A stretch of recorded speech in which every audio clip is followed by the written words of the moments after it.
মুর্শিদাবাদের ফারাক্কা সৈয়দ নুরুল হাসান কলেজের অধ্যক্ষের বিরুদ্ধে অস্থায়ী কর্মীকে স্থায়ী করার নাম করে 10 লক্ষ টাকা প্রতারণার অভিযোগ ওঠে।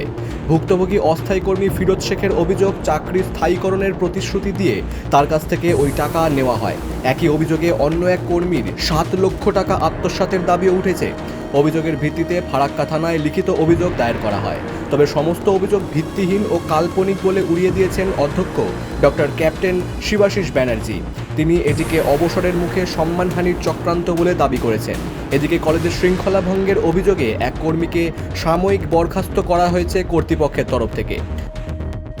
লিখিত অভিযোগ দিয়েছি কারণ প্রিন্সিপাল আমাদের স্থায়ীকরণ করার জন্য আমাদের কাছ থেকে ধাপে ধাপে, ঠিক আছে, চাকরির প্রলোভন দেখিয়ে এবং ভয়, এবার আমার যে পোস্ট, ক্যাজুয়াল পোস্ট, সেটাও বাঁচানোর জন্যই আমি টাকাটা দেয়।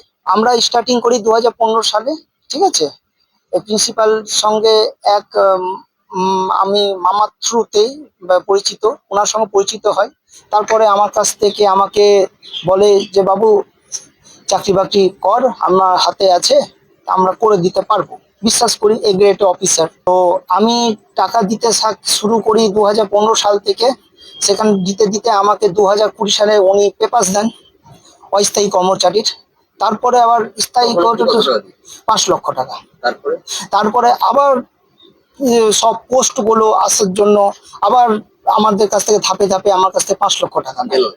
কেমন যে আমাকে স্থায়ীকরণ করার জন্য, এবার যদি সেটাও না দেয় তো বলবে কি যে তাহলে এই টাকা ভুলে যা আর কলেজ থেকে বিদায় নে, চাকরি বাঁচাতে। তখন আমি এই টাকা কষ্ট করে আবার দেয়। পুলিশ ইতিমধ্যেই ঘটনার তদন্ত শুরু করেছে। Bureau report, বঙ্গদর্পণ।